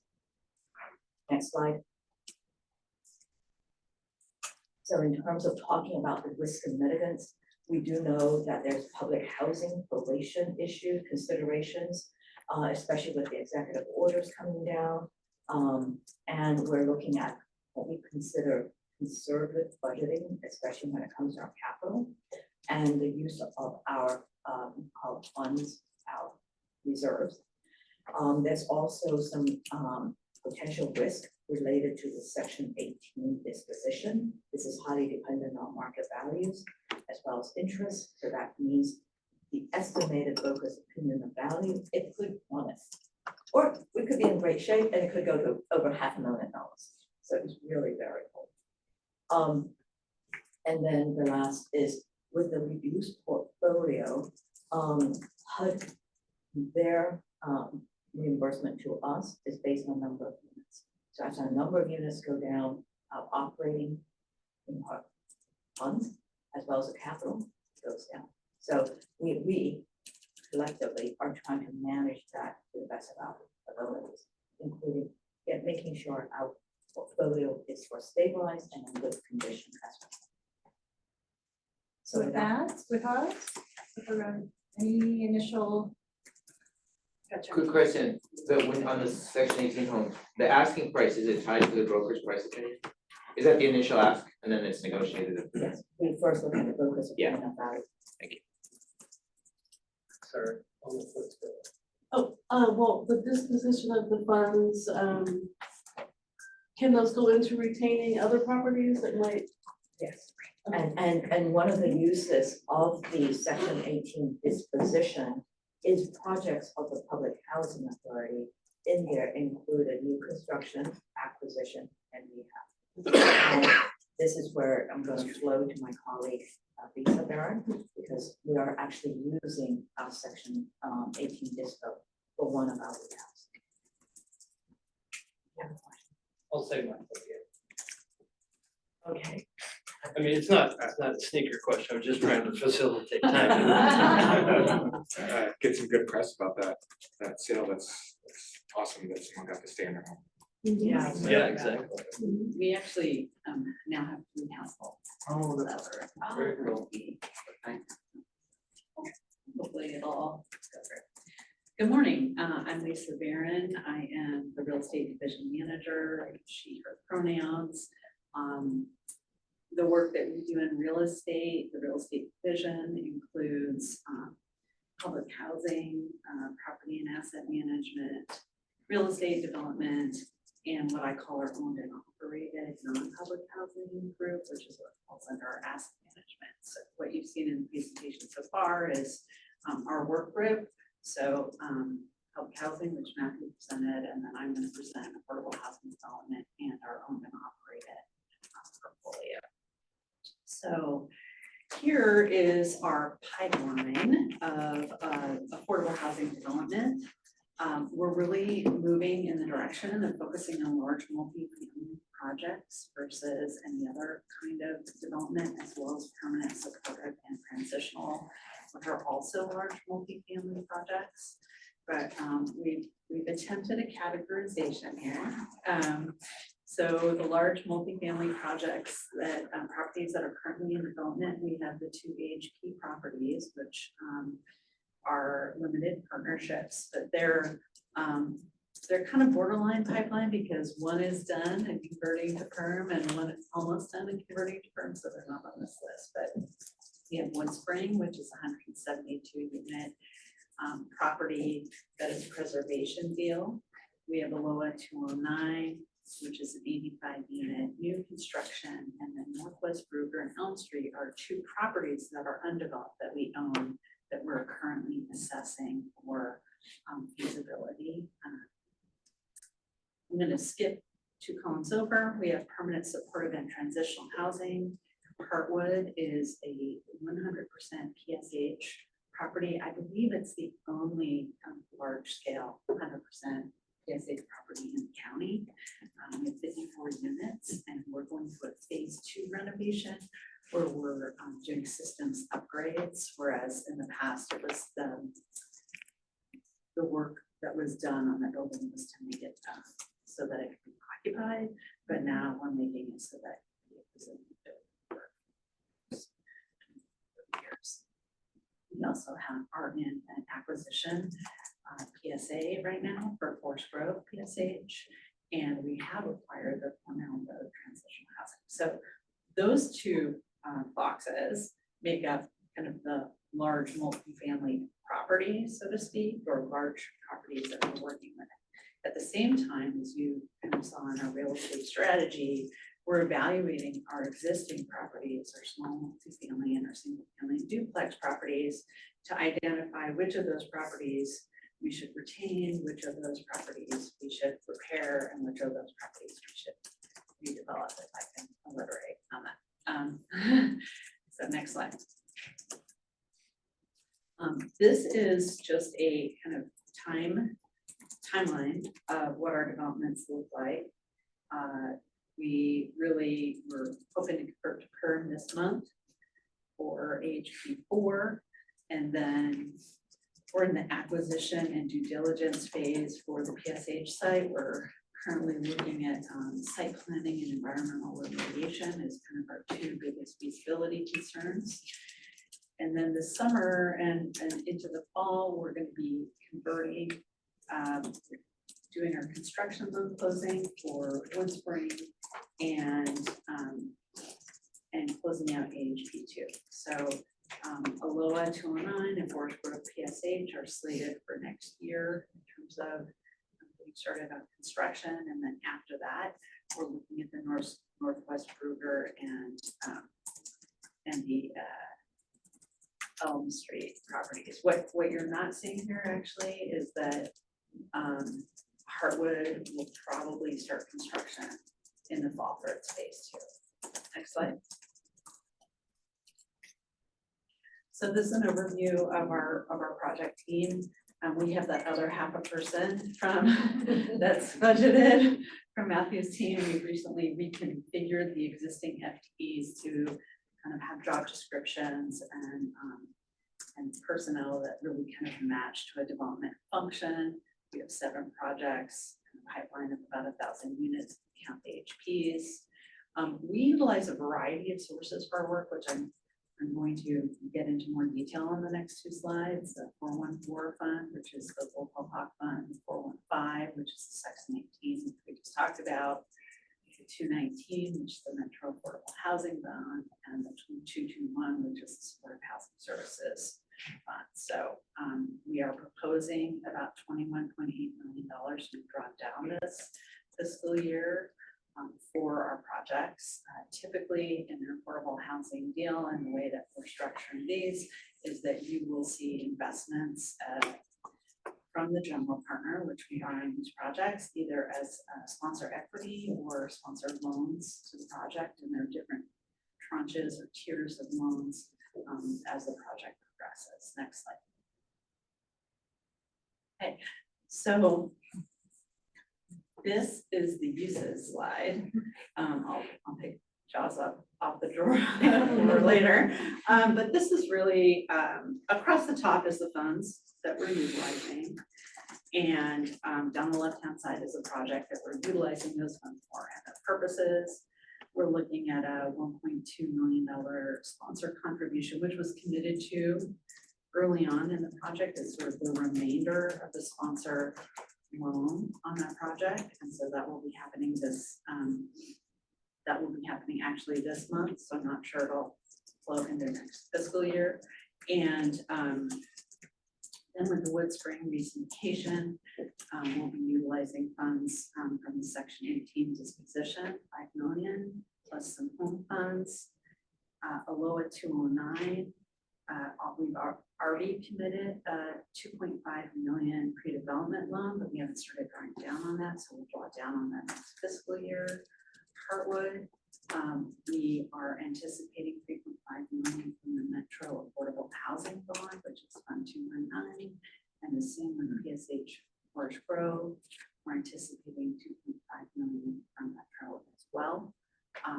And the Cornell Transitional Housing, we're looking at 7.5 million from the SHS fund. So as you can see, the majority of funds that we're drawing down are from Metro. And what this chart doesn't show is the leveraging that we'll be doing with LIHTC and any other OHCS funds. So we're not showing the full stack.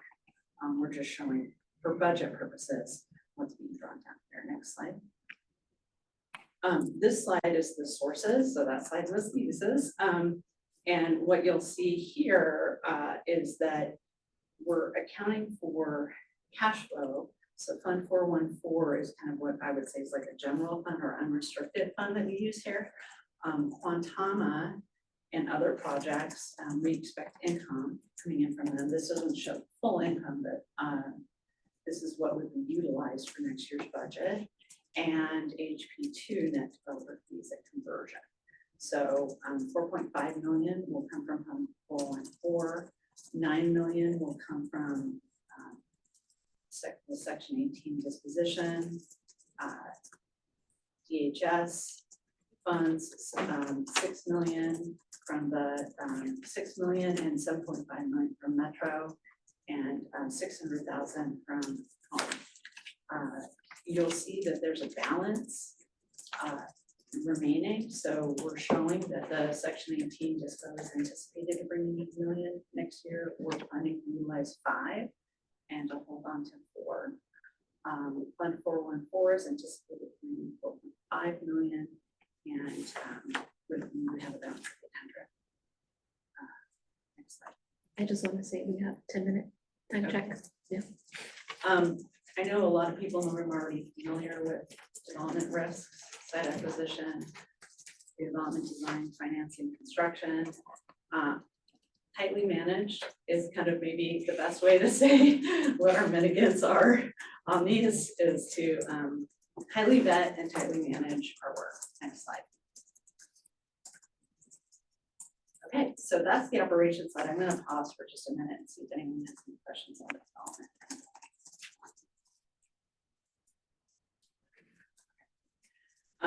This slide is when we move into our asset management portfolio. We own and operate 9 projects in 17 communities with 900 plus units. And as you can see, our large multifamily properties are now all limited partnerships. And that is new. That's like the last 3 to 4 years, kind of a new way that we're doing business. So as an organization, we're growing in that capacity. And then we have 2 other properties, 3 properties that we own in other locations that we're going to be assessing this year.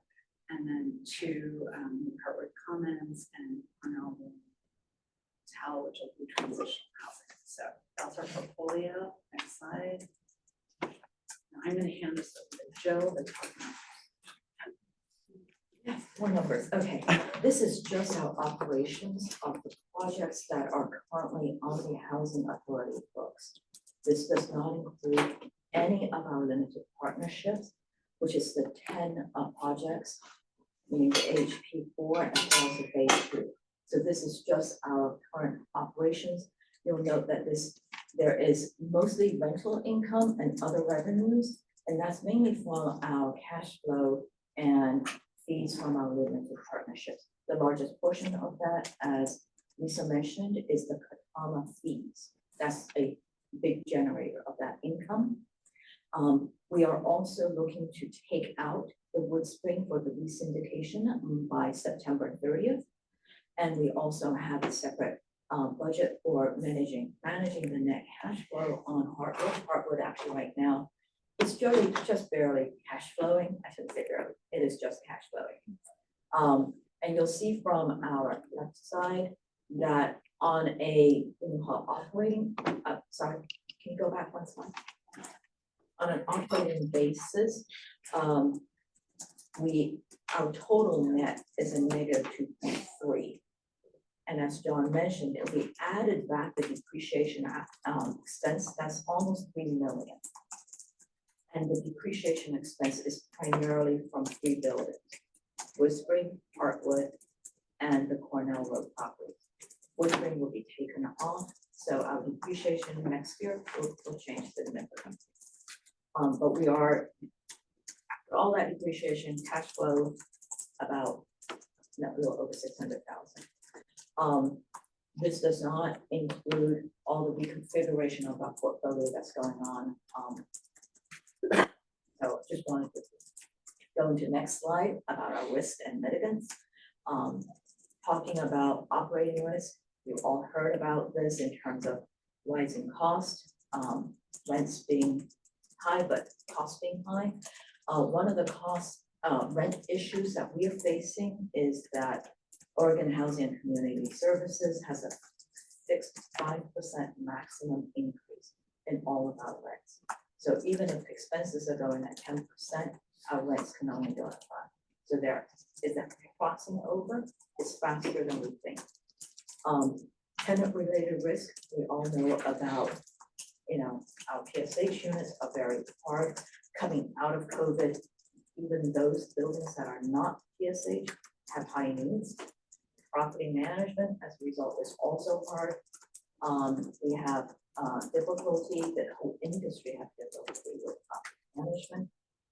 Regulatory compliance issues, because this is our first go at being unlimited and general partnership, there are those issues we have in terms of ensuring we're in compliance with our, not only our OHCS regulatory agreements and HUD agreements, but also agreements with our credit investor and lenders. So those are some of the risks we're facing that we need to address. And then the longer term sustainability issues. And then I'm going to pass it over to Brian to talk about consideration. Sorry, I'm 2 minutes. Really. Sorry. I'll be so brief. Next slide, please, because we have covered this. We talked about the president's budget quite a bit. You can look at kind of the significant cuts proposed for rental assistance in public housing, the first bullet and the last bullet. And I think the bottom line here is, in my head, I just think cuts and consolidations is what's in the proposal. And it's also important to remember it's the first stage of a long and contentious budgeting process, that this is just kind of the first stage, is the president articulating their vision. Next slide, please. And then this also kind of a summary of the things that we are currently evaluating right now to make sure that we have a long-term sustainable plan. So looking at kind of the continuum of housing and making sure that we're investing appropriately in the different program areas to optimize kind of what the impact is in the community. I think we've only been a moving to work agency for about 4 years now, since 2021. So still making sure that we're leveraging every flexibility that we get with that moving to work designation. And then the last 3 really kind of talking more specifically about the right sizing of the portfolio that we're talking about. So the Section 18 dispositions and making sure that we are continuing to refine that real estate strategy, invest in land where it makes sense. So being mindful of time, just sped through that so we have some time for questions. Be brief, the 19.6 million top line other income, there's no net income margin or any interest that we really generated in top line income. So is that true, or did I miss something? 19.6 million other income at the top. Is there interest income anywhere in that number?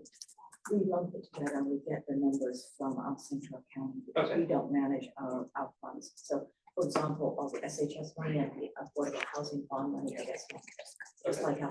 So there could be some interest income in that 19.6 million. Yeah, Okay. we don't know the specific. That was my one question. The other is there any off balance sheet income that shows up anywhere?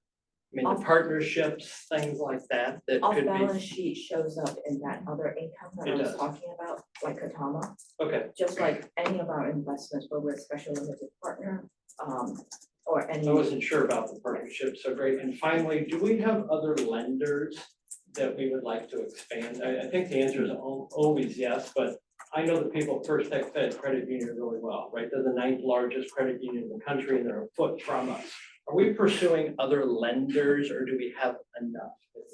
I think, let me say enough lenders, on our tax credit partnerships that we're going out for example, right now, we have a list of folks who are known in the industry. Sure. Who can give us good pricing.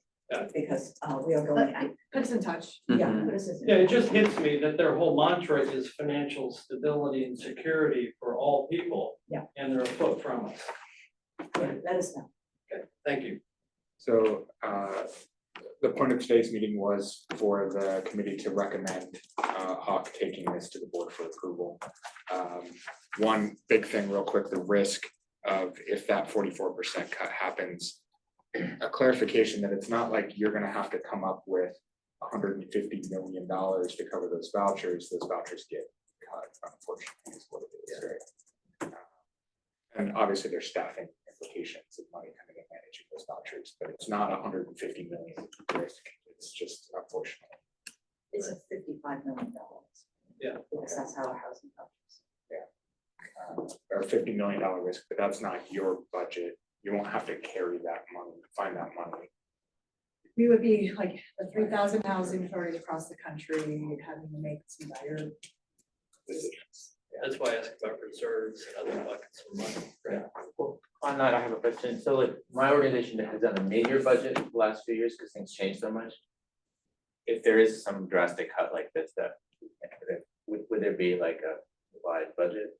That's correct. We do Yeah. adjust Yeah. the budget process through the bond, but the county does this a couple times a year already. Right. We would fall under that same. Yeah, okay, good clarity. We come back to you. Yeah, and sorry if you have to. So if we're asking for this, it's obvious to everyone, I just sort of made a summation for myself. So what I'm saying is, you're not doing significant credit programs, there's reallocation of things bigger than the needs of people. None of this is based on Trump cuts, it's sort of like kind of the world we're in right now. So meeting the needs, there's no significant cuts. From a financial perspective, some of these look like there might be losses, but we add back depreciation for cash flow, they're balancing out. You're using a little bit of some reserves to balance some of your budgets, but the reserve funds you're coming out of still have balances in them, so you're not wiping out your reserves, you still have some reserve money to deal with some surprises you might face the next year. And so I mean, I'm not really simplified, just make this really simple, but in my own mind, I'm just trying to work through like what I'm making a decision on, and I'm not seeing anything drastically cut. Looks like the budget bounces, and the bounce you're using some reserve, there's still have reserves left in certain funds just to take care of emergencies that might come up in the next 12 to 18 months. And that's not taking into account any future cuts you might get from the federal government as we see today. Is that sort of a summation? Yeah, I think that's fair. I think that's right. Our budget is based on the best we know today, especially for our public housing and our vouchers. And John, just like last year, you summarized it so well that we ended up adjusting some of our presentation. I also wanted to, we have co-chairs this year who are new, offer up and see if there's any interest, appetite for our co-chairs Melinda or Ryan to join us in that presentation, and or obviously John joined us last year. Anyway, Yeah, from my standpoint, John and Bruce, Well, last year, your voices are, would be great there. I'm happy to show my support, but budget wise. At some point, you can't cut your way out of everything, right? It's gotta be some balance of revenue efficiencies. Yeah, But that's sort of mine, I just feel like took everything, just trying to. I think you nailed it on the head. Yeah, I can't. very much. I know we're running late. I would just like to make one recommendation, just comment. The public housing, the disposition section 18, we're selling off 60. You said that the average area median income is like roughly 15% of families, their income. In that program, in the public housing program. And I just find it unfortunate because at the current rate, and I know we want to get as much money for our assets as possible, but the families that would be able to afford it fall in the range of 70 to 100% of AMI. So I wonder what it would look like to explore partnerships with organizations that could also give like first-time home buyers opportunities at lower income. And I know We have actually done, Awesome. yeah, we Okay. already have 8 partnerships. We do one, we just did one of those three, I believe, is one of our, Thank you funds. for that. Yeah, Chris, that's been 2 years of us trying to make sure that the tenants have every opportunity. And then leveraging that money so you have more doors at the end of the day. That was also some feedback that the hack gave when this was presented to us, but there was that. And the new guys. It's okay, yeah, we're doing really good. We're on the same page. Yeah, we are in good agreement. Any other questions or comments? Just I know wanted it's a to lot. elevate Chriselle's comment about, she's very thankful about all this information. It was very helpful and detailed, so. Yeah. Agreed.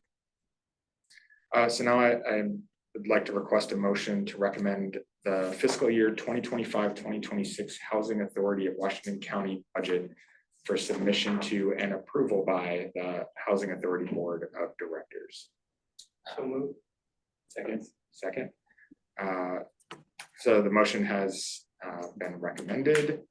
So now it's time for a vote. And all of those in favor say aye.